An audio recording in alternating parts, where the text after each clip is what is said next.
En estas últimas lecciones del curso queremos tocar todo lo que es el libro de Apocalipsis.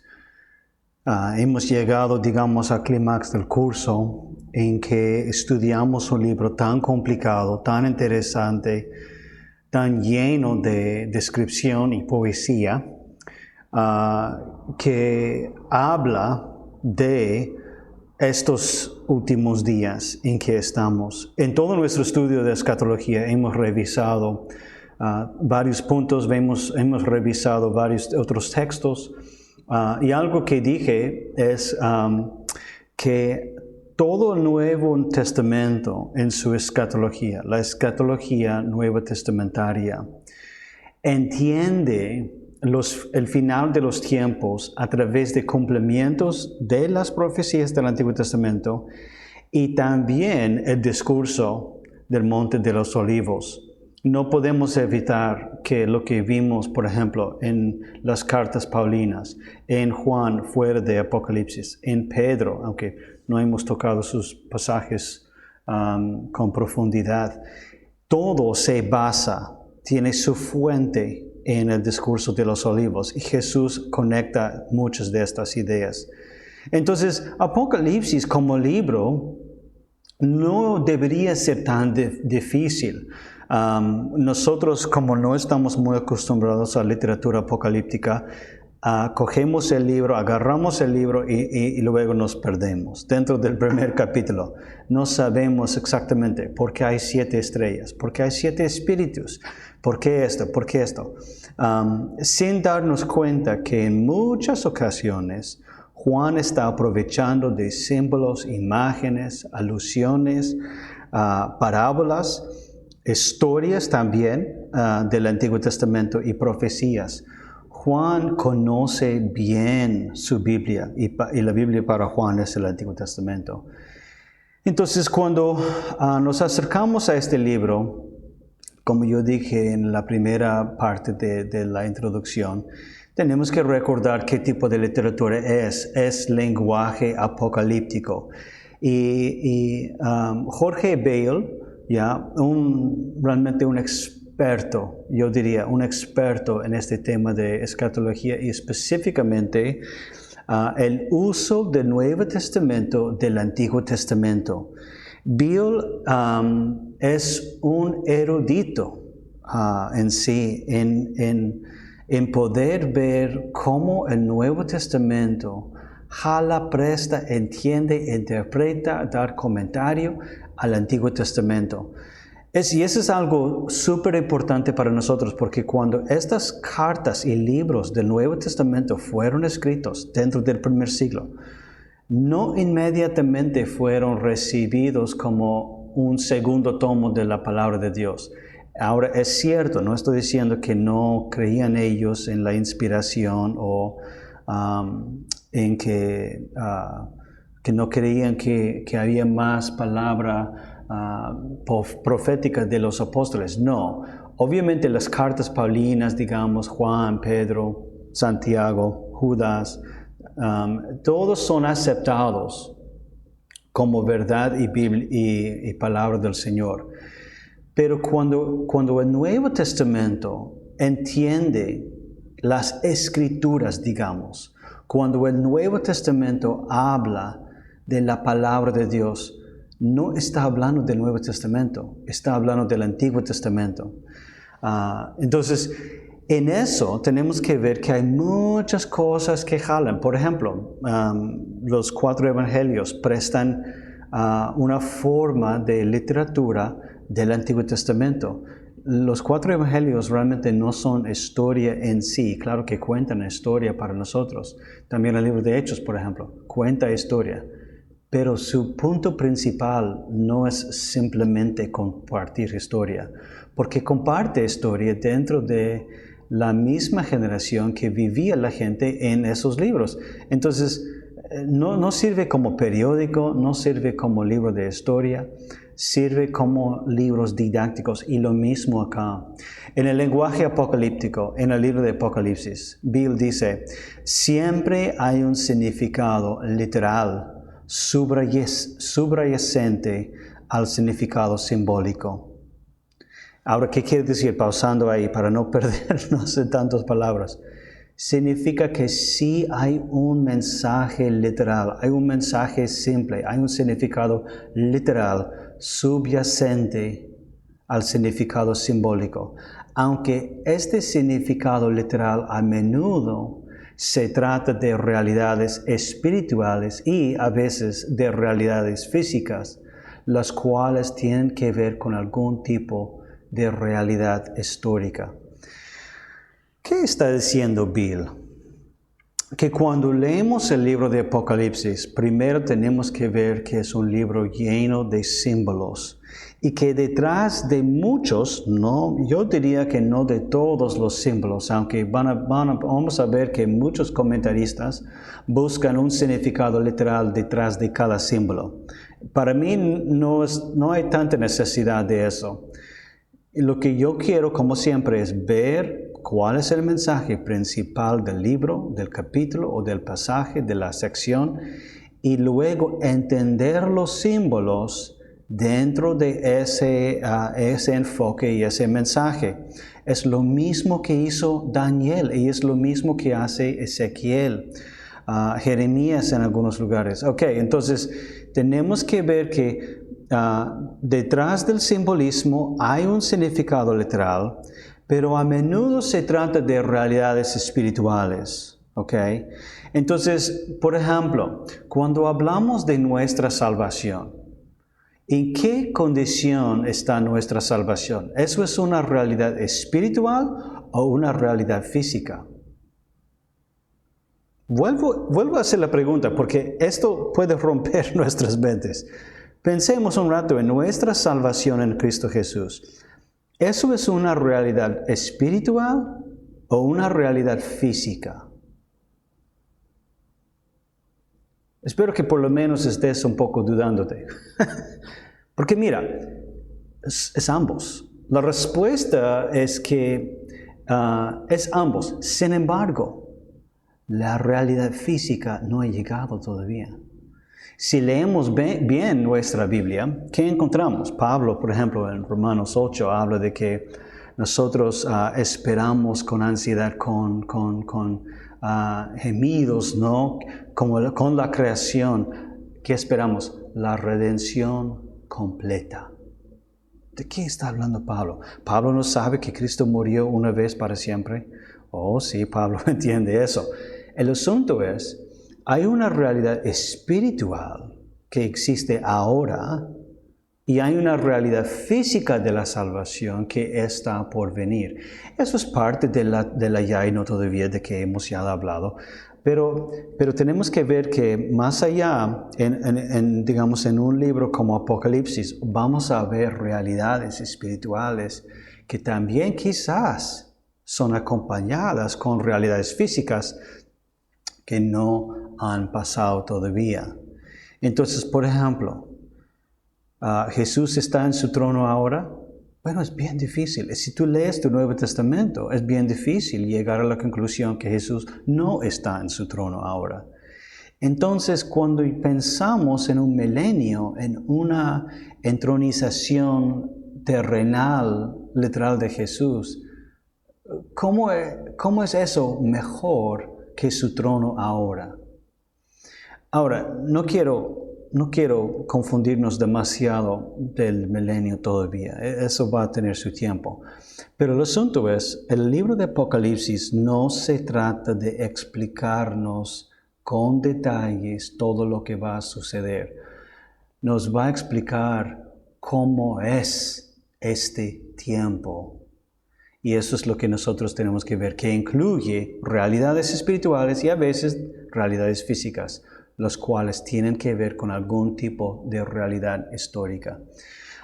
Bill, otra vez, está apelando a esta idea de que nosotros tenemos que entender el libro de Apocalipsis dentro del contexto que ya tenemos y también dentro del resto de la Biblia. Un poco para ayudarnos a entender de qué estoy hablando, quiero que miren conmigo un pequeño video. Esta es una de mis películas favoritas y vamos a ver algunos minutos de este video.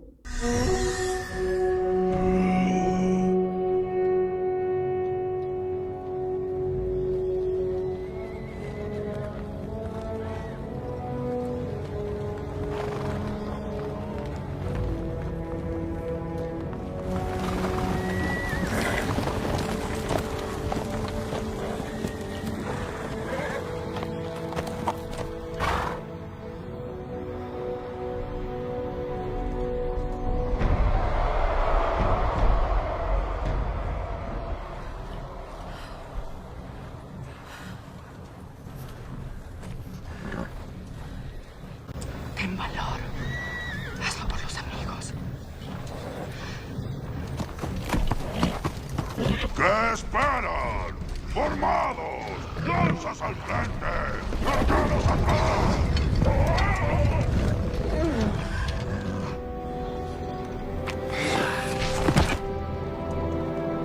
¡Eomer! ¡Lleva tu Eores al flanco izquierdo! ¡Flanco listo! ¡Gambling! ¡Sigue a la bandera del rey en el centro! ¡Grimble! ¡Tu compañía a la derecha! ¡Dentro de la muralla! ¡Avance! ¡Sin ningún temor! ¡Valor! ¡Valor! ¡Jinetes de Theoden! ¡Vibrarán las lanzas! ¡Se harán añicos los escudos! ¡Un día de la espada! ¡Un día rojo! ¡Antes de que llegue el alba!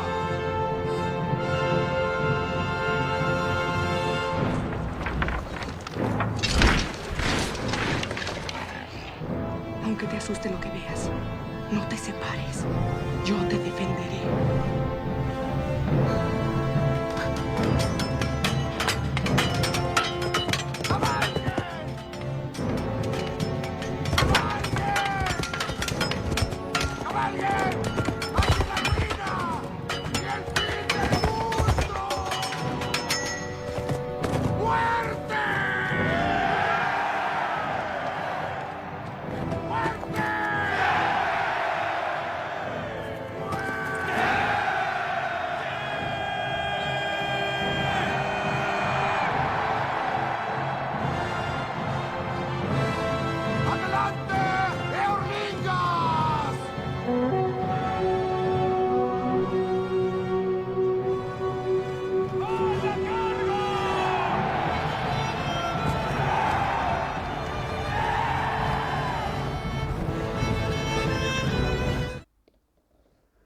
Ok, espero que te dé ganas de mirar la película Señor de los Anillos. Una buena película.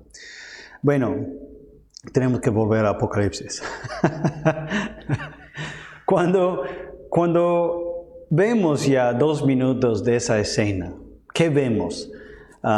Como la imagen que está en la pantalla, podemos ver la oscuridad, podemos ver la luz, el sol que está partiendo ya entre las nubes, la oscuridad para llegar al pueblo, para brillar sobre ellos. Ahora, si pensamos un rato, ¿cómo explicarías esa escena que acabas de ver?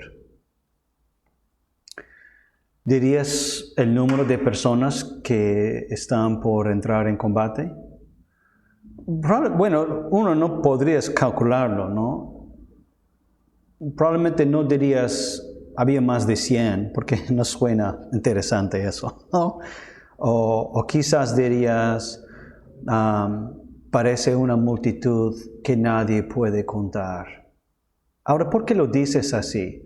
Porque literalmente es una multitud, tanta gente que nadie puede contar, que, bueno, que quisimos intentar contar a todos ellos, pero al final intentamos 3 veces, pero aparentemente nadie literalmente puede contarlo. No, cuando decimos que hay una multitud que es tan grande, hay una muchedumbre tan grande que nadie lo puede contar, ¿qué estamos diciendo? Que como la foto en la imagen, hay tanta gente, ¿cómo vas a contar a ellos? Entonces, cuando leemos Apocalipsis, vamos a ver descripciones como luego vi una multitud que nadie podía contar. Entonces, tenemos que imaginar. El libro es gráfico, es visual. Tenemos que dejar a Netflix y YouTube a un lado por un momento, y cuando entramos a Apocalipsis tenemos que proyectar en la pantalla de nuestra mente la imagen que el apóstol Juan está viendo. ¿Y qué está viendo? Una multitud enorme. Ok, ¿qué más? Oscuridad, nubes. ¿Cómo describirías esta escena? Frente a la multitud había 5 jinetes con generales, admirales, listos, dispuestos, valientes para dirigir el ejército. Ok, pero cuando tú dices que hay 5, ¿cinco significa algo? Bueno, como 5 son 3 más que 2. Es la Trinidad. No, mira, nosotros podemos perdernos por los árboles, perder el bosquejo por los árboles. Cuando vemos la oscuridad, ¿queremos dar significado a la oscuridad? Bueno, podríamos, ¿no? Podemos ver que parece que es de día esta batalla, pero no parece de día, porque era una tarde muy oscura. Ahora, no quiero perdernos.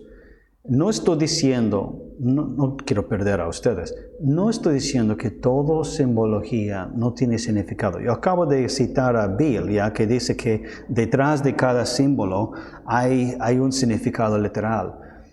Pero ese significado literal no siempre tiene un peso como lo que le queremos dar. ¿A qué voy?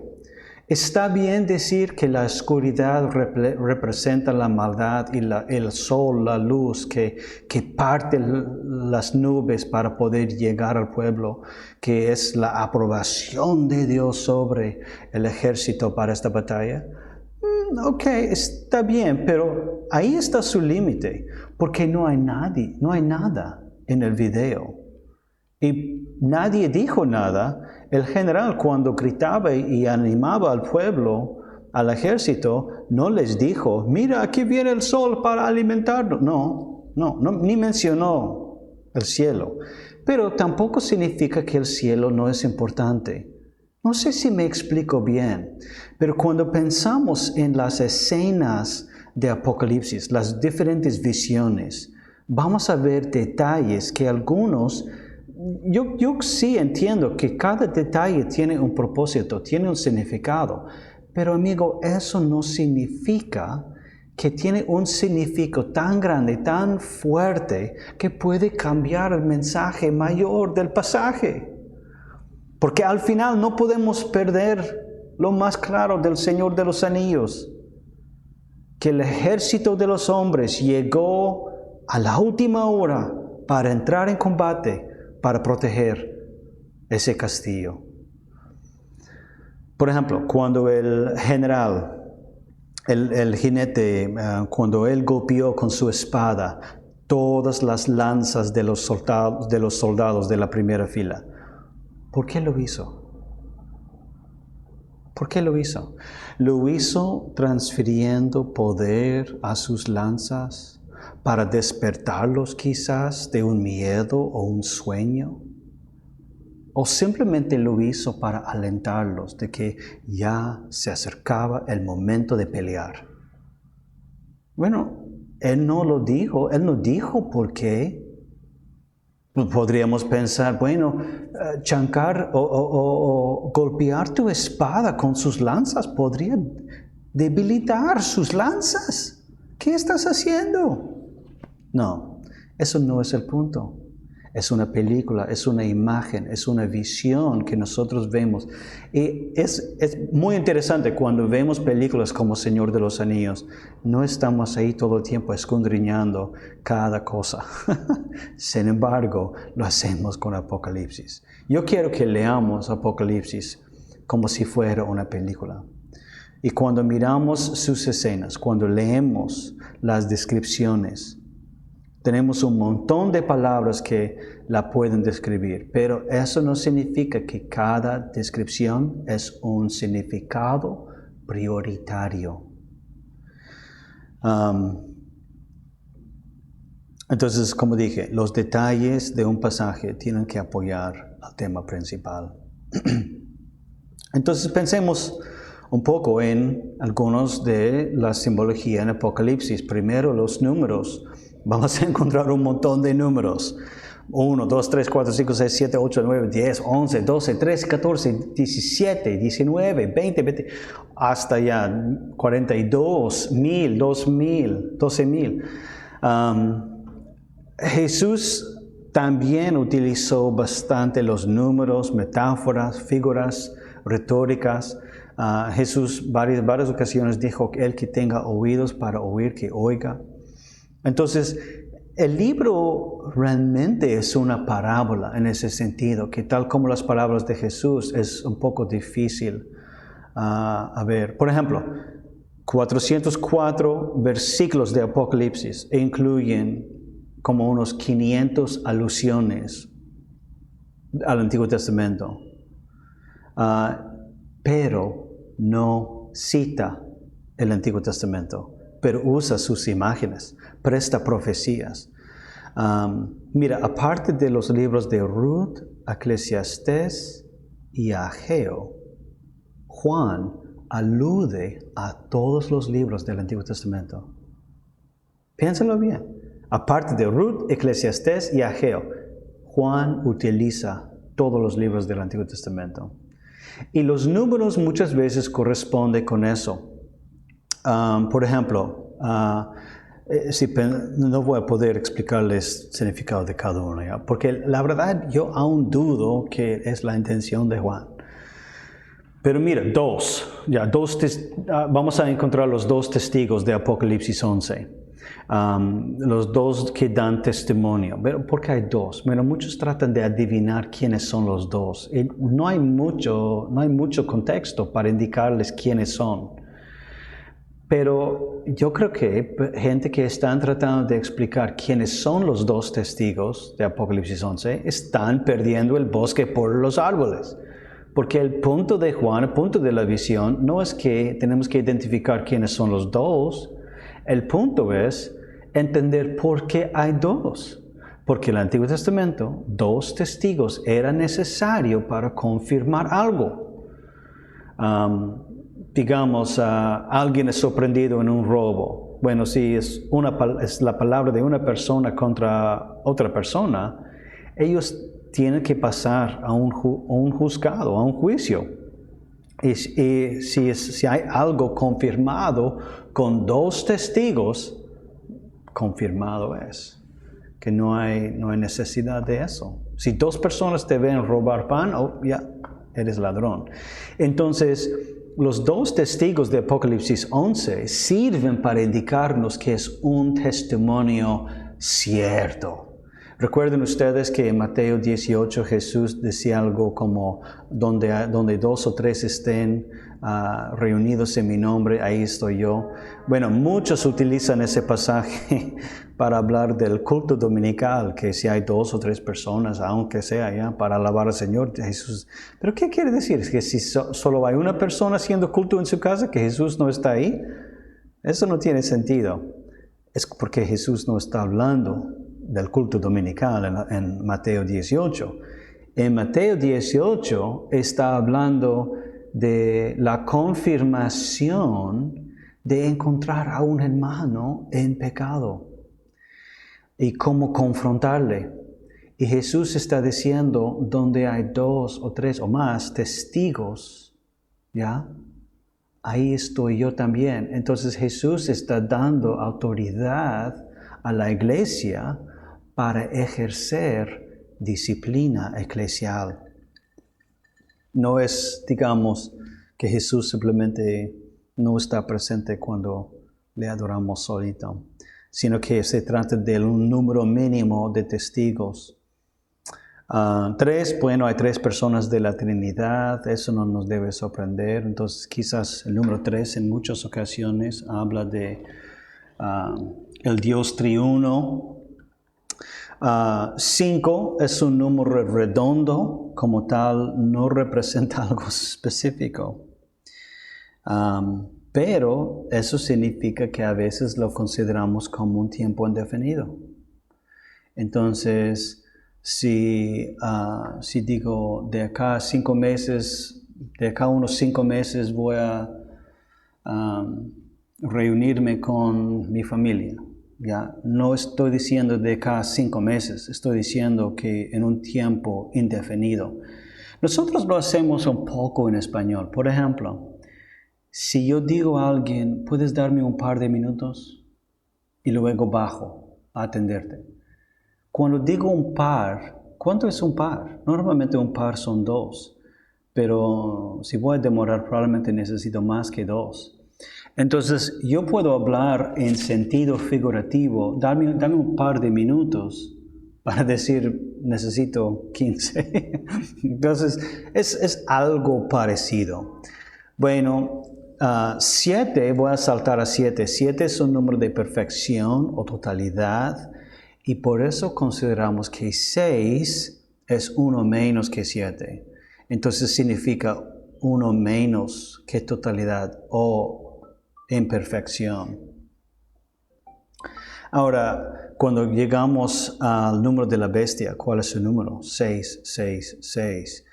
3 veces que en el hebreo ellos no tenían forma de poner palabras cursiva o negrito. Entonces, para enfatizar algo, hicieron repetición. Por eso Dios es santo, santo, santo.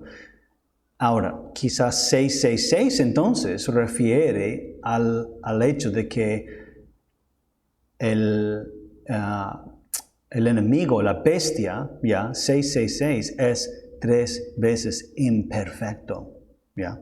¿Ok? Ahora, eso es una interpretación común, pero yo sé que quizás no hubiéramos llegado a esa conclusión. Con todos los números, los comentarios nos van a ayudar, porque un buen comentario te va a explicar cuáles son algunas de las posturas comunes. Bueno, 10, un número de plenitud. 12 es un ejemplo de perfección. Por ejemplo, las 12 tribus de Israel, los 12 discípulos, bla, bla, bla. Yo creo que los números son importantes. La pregunta es si los números son literales o no. Y para mí, eso es un poco complicado. Por ejemplo, yo diría que en muchas ocasiones los números no deben ser tomados literalmente. Vamos a ver un ejemplo de eso en un ratito cuando entramos a Apocalipsis capítulo 1. Pero, por ejemplo, en capítulo 7 hay mención de 144,000 de las 12 tribus de Israel. Y luego Juan ve una multitud que nadie pudo contar. Ahora, ¿qué quiere decir? ¿Que Dios solo va a salvar 144,000 judíos o de las tribus? Bueno, eso es bien complicado, porque la verdad es que estamos casi seguros que ya más de 200,000 han conocido al Señor como Salvador. Entonces, quiere decir que hay tantos que no son. Eso es la pregunta. Por ejemplo, creo que son los testigos de Jehová que creen que va a haber literalmente 144,000 de los mejores creyentes. Bueno, yo creo que una interpretación más sana es no ver ese número como un número literal, sino ver que el número se compone de 12, que es un número de perfección, tal como 7. 12 multiplicado por 12,000. Entonces implica una cantidad perfecta de entre los 12 tribus. Y aún más allá, yo creo que el enfoque, o parte del enfoque de Apocalipsis 7, es que Juan no lista con normalidad de las tribus de Israel. No vamos a llegar ahí todavía, pero excluye a Dan y Efraín, mientras incluye a José, cuando normalmente solo menciona los nombres de los hijos de José. Entonces es un poco raro cómo deberíamos entender los números en Apocalipsis. Y luego encontramos en varias ocasiones esta idea de un tiempo, tiempos y medio tiempo. ¿Cómo podemos entender esto? Bueno, podemos pensar que ya este es 1.5, ¿ya? Y esta es la mitad de 1. ¿Qué significa? Perdón, yo les voy a confundir. Esto es 2, ya, un tiempo, tiempos, plural, y medio tiempo. Y eso es 3.5. Ahora, ¿por qué esto es importante? Bueno, es interesante que esta frase primero viene de Daniel 9, Daniel capítulo 11, cuando hay esta profecía del final de los tiempos, ¿ya? Y vemos que hay 42 meses. Y también la mitad de 7 años, que son 3.5 años. Estos son iguales. 42 meses son 3 años y medio. Y también son 1260 días. Entonces vamos a encontrar estas 4 maneras de hablar del mismo tiempo. Vamos a encontrar un tiempo, tiempos y medio tiempo. Vamos a encontrar 42 meses, vamos a encontrar 3 años y medio y vamos a encontrar 1260. Ahora, ¿a qué refiere? Bueno, vamos a hablar de eso cuando llegamos ahí. Pero yo no creo, por ejemplo, para seguir mi punto acerca del tiempo o de los números, perdón, yo entiendo que estos números refieren a un tiempo mucho más largo que solamente 42 meses. Ahora, si pensamos en una postura futurista que entiende muchos de esos números como símbolos y significados literales, van a entender 1260 días o 3 años y medio. Y es por eso que recuerden que en Daniel 11 tenemos esa idea de que falta una semana todavía, entonces para ellos es casi necesario interpretarlo literalmente. Pero, por ejemplo, en Apocalipsis 12, vemos a una mujer que es simbólica, ya que da luz a un príncipe, que es Jesús. La mujer corre para refugiarse en el desierto. Y ahí está Satanás, ahí a Satanás le ataca por 3 años y medio. Ahora, la mujer es la iglesia. Y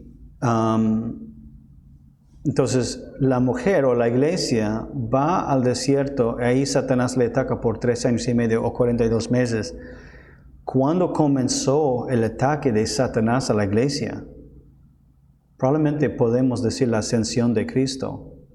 Porque con la ascensión, una semana después tenemos Pentecostés, tenemos una formación más completa de la iglesia, aunque realmente la idea de la iglesia comenzó en el Antiguo Testamento. Pero si contamos desde la ascensión de Cristo, bueno, ya han pasado más de 3 años y medio. Ahora, si leemos el libro como una línea de tiempo, probablemente vamos a llegar a pensar que va a haber unos 3 años y medio literales de tribulación para la iglesia. Bueno, tenemos que considerar esas cosas, son muy complicados. Entonces, pero yo diría que en muchos casos, si no en todos, los números son simbólicos, no existen para explicar cosas literales. Bueno, también tenemos colores que otra vez un poco más fácil para entender quizás, pero tenemos blanco, rojo, escarlata, negro, amarillo, verde, azul y otros. Y estos colores a menudo tenían significado en la cultura judía. Blanco, por ejemplo, significaba siempre pureza y santidad. Los sacerdotes tenían que vestirse con tenían varias vestiduras blancas. Rojo, que normalmente es el color de sangre o de guerra, por esa razón. Negro, que describe el hambre o la gran necesidad. No sabemos exactamente por qué, solo sabemos que eso es lo que significaba ese color en esos tiempos. Púrpura describe nobleza, riqueza. Dorado, por ejemplo, también vemos perfección en el cielo, cosas así. Y otra vez el comentario nos va a ayudar con eso. Ahora, pocos comentaristas interpretan el libro 100% literal. Es imposible. Entonces, cuando llegamos a interpretar el libro, la pregunta no es si debo interpretar todo simbólicamente o debo interpretar todo literalmente. Realmente la pregunta es cuáles símbolos, cuáles imágenes son literales y cuáles son físicas.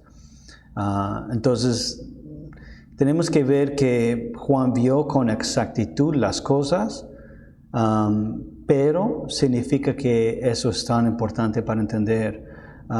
Por ejemplo, hay 7 iglesias en los primeros capítulos, pero a menudo entendemos que esas 7 iglesias representan la plenitud, la totalidad de las iglesias de toda la historia.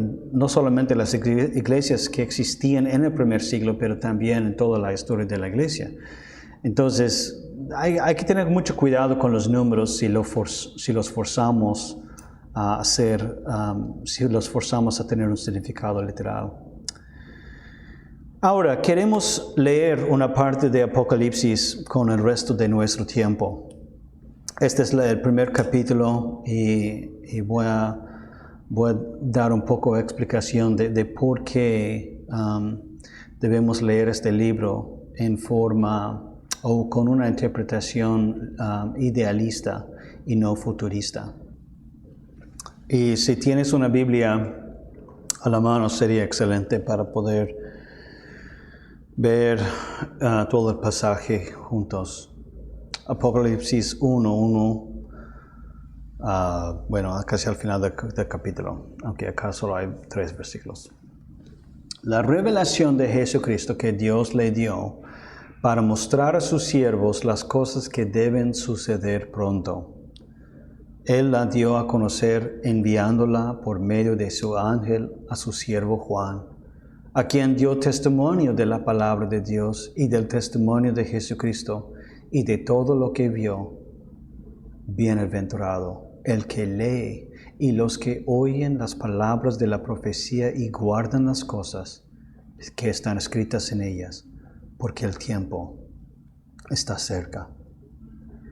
Juan, a las 7 iglesias que están en Asia, gracia y paz a ustedes de parte de aquel que es y que era y que ha de venir, y de parte de los 7 espíritus que están delante de su trono, y de parte de Jesucristo, el testigo fiel, el primogénito de entre de los muertos y el soberano de los reyes de la tierra, al que nos ama y nos libertó de nuestros pecados con su sangre, e hizo de nosotros un reino, sacerdotes para Dios, su Padre. A Él sea la gloria y el dominio por los siglos de los siglos. Amén.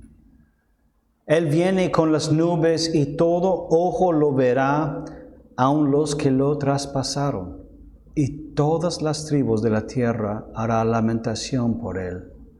Sí. Amén. Yo soy el Alfa y la Omega, dice el Señor Dios, el que es y que era y que ha de venir, el Todopoderoso. Yo, Juan, hermano de ustedes y compañero en la tribulación, en el reino y en la perseverancia en Jesús, me encontraba en la isla llamada Patmos, por causa de la palabra de Dios y del testimonio de Jesús. Estaba yo en el Espíritu en el día del Señor y oí detrás de mí una gran voz, como sonido de trompeta, que decía, escribe en un libro lo que ves y envíalo a las 7 iglesias, a Éfeso, Esmirna, Pérgamo, Tiatira, Sardis, Filadelfia y Laodicea. Entonces me volví para ver de quién era la voz que hablaba conmigo, y al volverme vi 7 candelabros de oro. En medio de los candelabros vi a uno semejante al Hijo del Hombre, vestido con una túnica que le llegaba hasta los pies y ceñido por el pecho con un cinto de oro. Su cabeza y sus cabellos eran blancos como la blanca lana, como la nieve. Sus ojos eran como una llama de fuego. Sus pies se parecían al bronce bruñido cuando se le ha hecho refulgir en el horno, y su voz como el ruido de muchas aguas.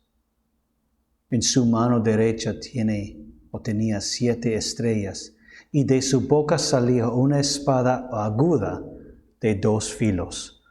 Su rostro era como el sol cuando brilla con toda su fuerza. Cuando lo vi, caí como muerto a sus pies, y él puso su mano derecha sobre mí diciendo: no temas, yo soy el primero y el último, y el que vive, y estuve muerto, pero ahora estoy vivo por los siglos de los siglos, y tengo ya las llaves de la muerte y del Hades. Escribe pues las cosas que has visto y las que han de suceder después de estas. En cuanto al misterio de las 7 estrellas que viste en mi mano derecha y de los 7 candelabros de oro, las 7 estrellas son los ángeles de las 7 iglesias, y los 7 candelabros son las 7 iglesias. Esta es palabra del Señor, que nos dé sabiduría para entenderla. Ok, primero quiero animarles a leer tan lento como yo acabo de hacer. Cuando a veces leemos la Biblia estamos, apurados o algo, pero cuando la leemos lentamente así, a veces podemos ver algunos detalles, podemos apreciar todo el texto que está ahí. Ahora, volvemos a la primera parte. La revelación de Jesucristo que Dios le dio para mostrar a sus siervos las cosas que deben suceder pronto. ¿Qué quiere decir esto? Bueno, te animo a volver a Daniel capítulo 2, creo que es versículo 28, donde Daniel, interpretando la visión y el sueño para Nabucodonosor, le dijo: para mostrar a su majestad las cosas que deben suceder en los últimos días. Sería muy difícil no ver que Juan está utilizando el lenguaje de Daniel para comenzar su libro. Ese es el primer versículo, ¿ya? Juan destaca desde el comienzo que lo que él está viendo tiene una conexión con la visión de los últimos días de Daniel capítulo 2. Ahora, muchos no tienen problema con eso. Mayormente estamos bien con esa idea, porque sabemos que el libro de Apocalipsis es escatológico, pero creen que todavía mucho de eso queda para el futuro. Sin embargo, Juan obviamente piensa que va a suceder pronto. Y obviamente no todo el libro va a suceder pronto. Tenemos que cuidar de no ser preteristas y decir que todo el libro se ha cumplido prácticamente, porque luego no estamos esperando una parucía de Jesús. Sería un error terrible.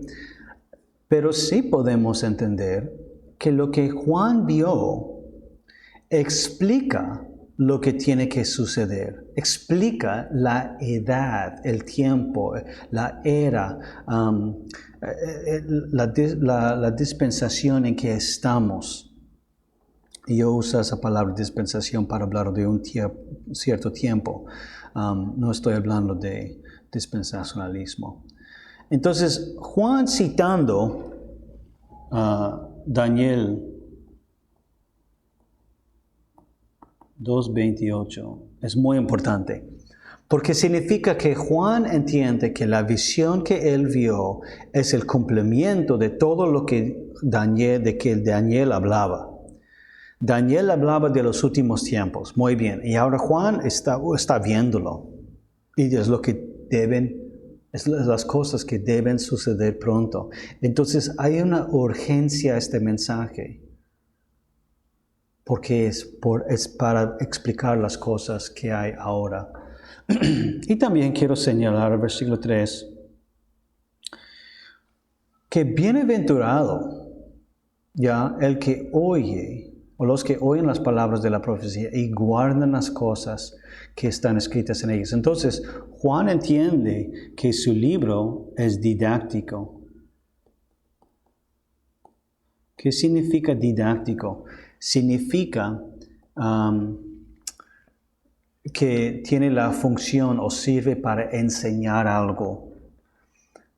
El libro es profecía, no hay duda. El libro tiene literatura apocalíptica, no hay duda. Sin embargo, como yo dije desde la primera lección, la profecía, su primera función era enseñar a la gente cómo vivir ahora. Ahora, si nosotros tenemos una postura futurista, primero tenemos las 7 iglesias que casi no tienen mucho que ver con el resto del libro y que la gran parte del libro, la carne del libro, las otras visiones, se trata de una realidad futura que no tiene mucho que ver con nosotros, al menos que veamos nosotros en los comienzos de la tribulación. Entonces significa que el libro no tiene mucho que enseñarnos. Mientras Juan lo deja bien claro en los primeros versículos del libro, que este libro se trata de explicar algo y que debemos guardar lo que hay en el libro. Bueno, a partir del versículo 4 tenemos una introducción a algunos de los números. Tenemos a Juan a las 7 iglesias que están en Asia y como ya mencioné, casi todos los comentaristas entienden que las 7 iglesias no solo refiere a las 7 iglesias, sino a toda la iglesia.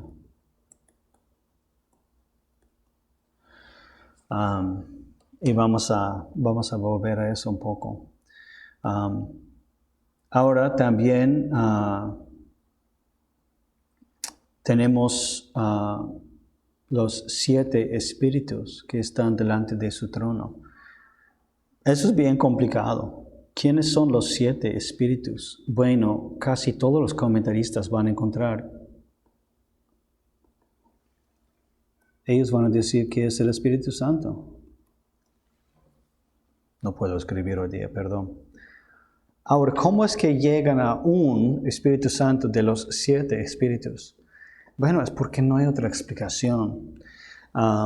Y a eso voy cuando nos acercamos al libro. ¿El punto de Juan es confundirnos con el número 7?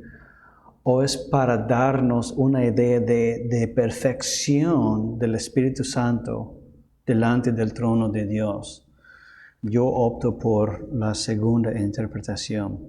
Y es interesante que aquí no hay duda en que 7 espíritus hablan de uno, pero más adelante vamos a ver cómo los números para algunos representan otros grupos y otros números. Entonces tenemos que tener cuidado de no sobreinterpretar literatura como Apocalipsis. Luego, pensando en esta última parte, para el resto del tiempo que tenemos, mire, versículo 19. Esta es realmente una clave para casi todas las posturas de Apocalipsis.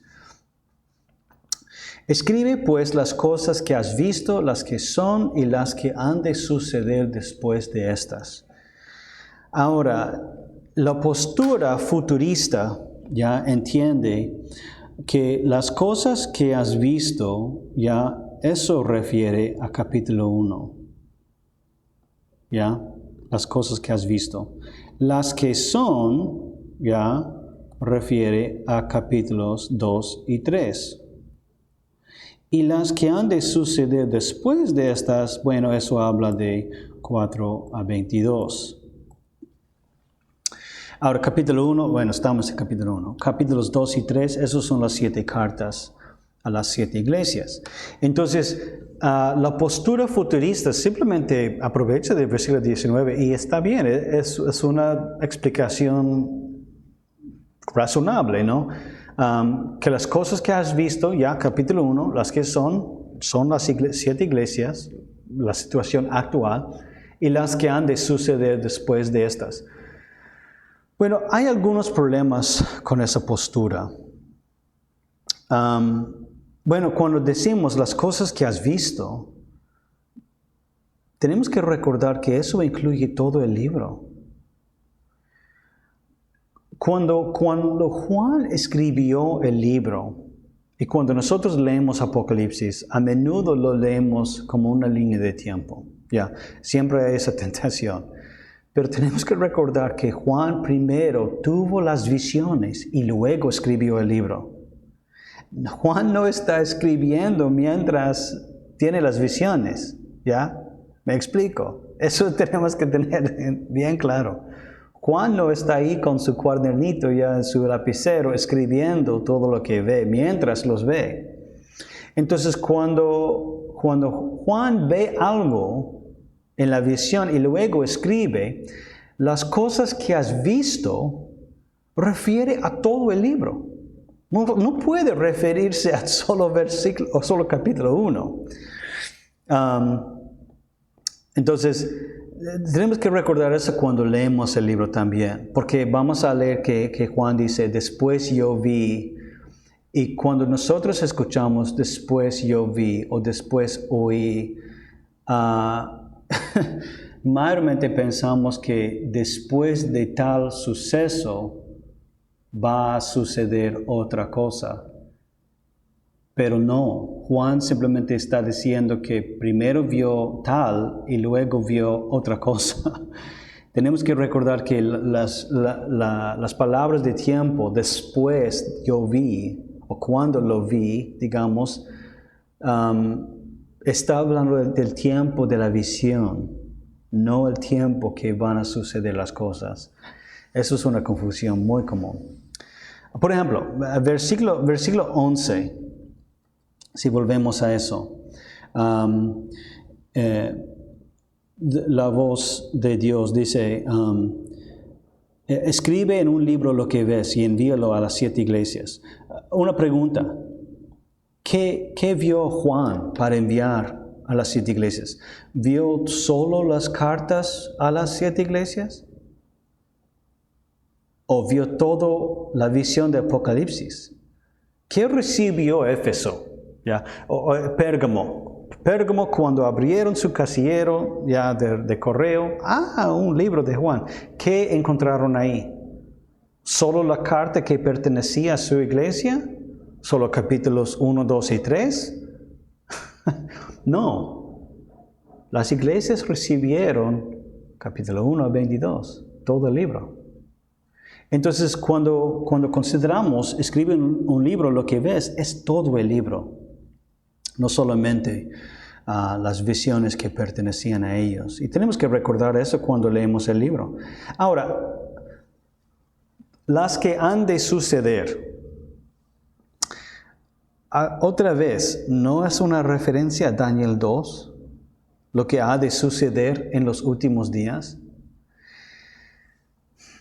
Cuando consideramos la conexión de Apocalipsis con el Antiguo Testamento, tenemos que evitar desconectarlo, porque está tan ligado, tan conectado. Los últimos días del Antiguo Testamento, lo que vimos en Juan, lo que vimos en las palabras de Jesús, son los días de ahora para el Nuevo Testamento. Los últimos tiempos referían a la entronización de Jesús. Refiere entonces a todo el tiempo entre los dos advenimientos de Jesús. Por eso Juan, creo que es tercero de Juan, dice que ya estamos en la última hora, amigos, hijitos. Juan entiende la visión de Apocalipsis que conecta con la visión de Daniel. Porque lo que vio Daniel en el futuro muy lejos, Juan está viendo con su propia cara. Está frente a la imagen. Por ejemplo, es inevitable. Versículo 13, por ejemplo. Mira, ¿de dónde viene esa frase? Ya hemos estudiado Daniel 7. Vi uno semejante al Hijo del Hombre. Ahora, ¿por qué Juan no dijo en medio de los candelabros de lo que hablaba el profeta Daniel en capítulo 7? Vi uno. No. Juan no quiere hacer eso. Porque Juan quiere escribir a gente que conocen bien su Antiguo Testamento.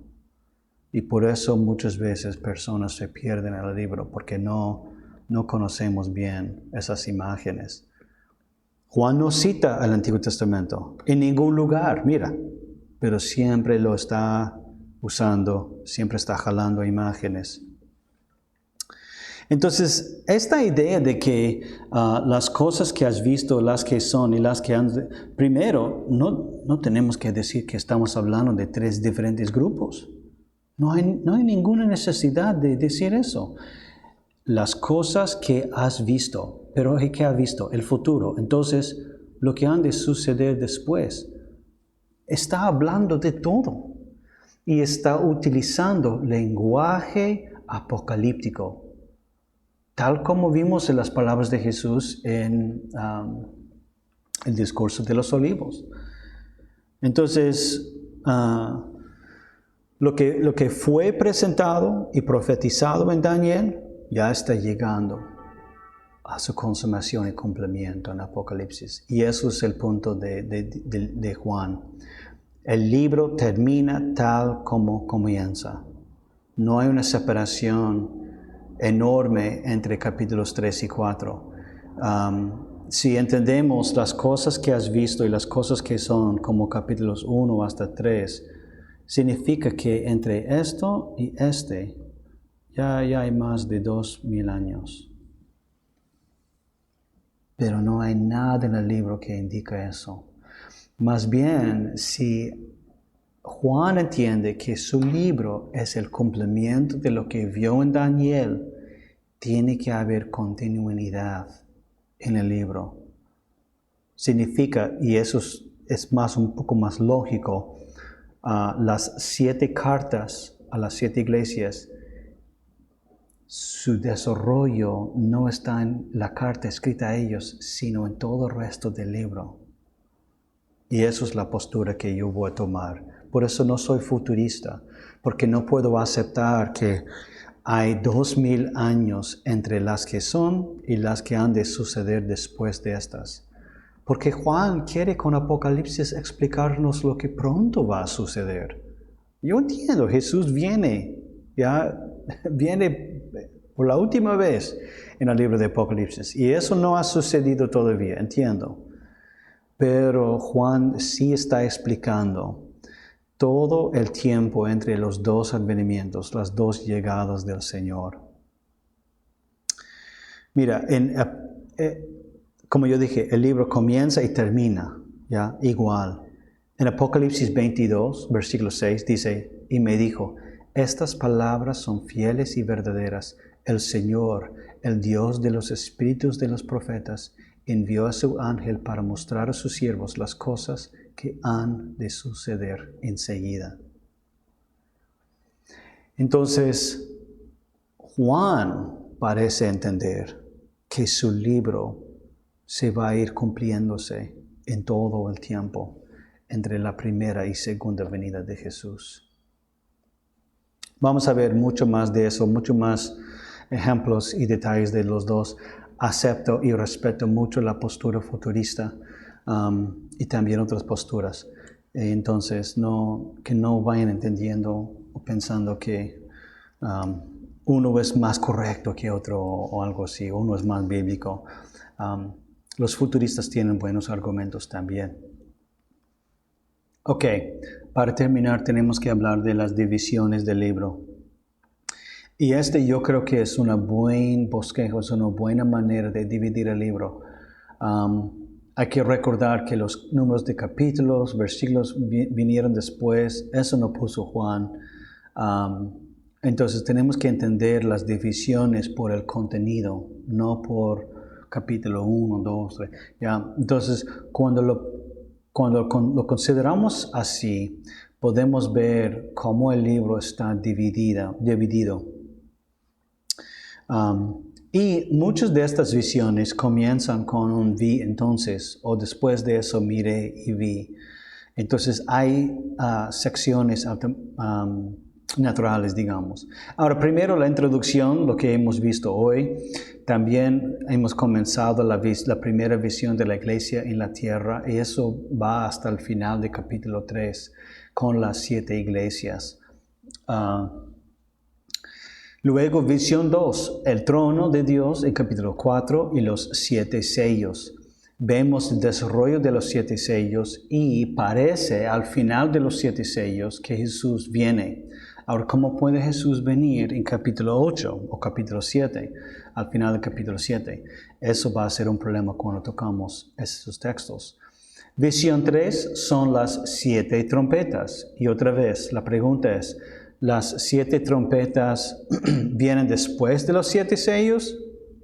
¿O las 7 trompetas existen dentro del 7º sello?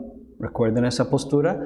O también otra manera de verlo es la recapitulación, es lo que apoyo yo de la postura idealista, que las 7 trompetas reflejan los mismos sucesos de los 7 sellos, solo con otro punto de vista, otro ángulo. Ahora, la cuarta visión es guerra y salvación. Es la parte que todos nos encanta del libro de Apocalipsis. Luego viene la parte más oscura, las 7 copas de juicio o de ira.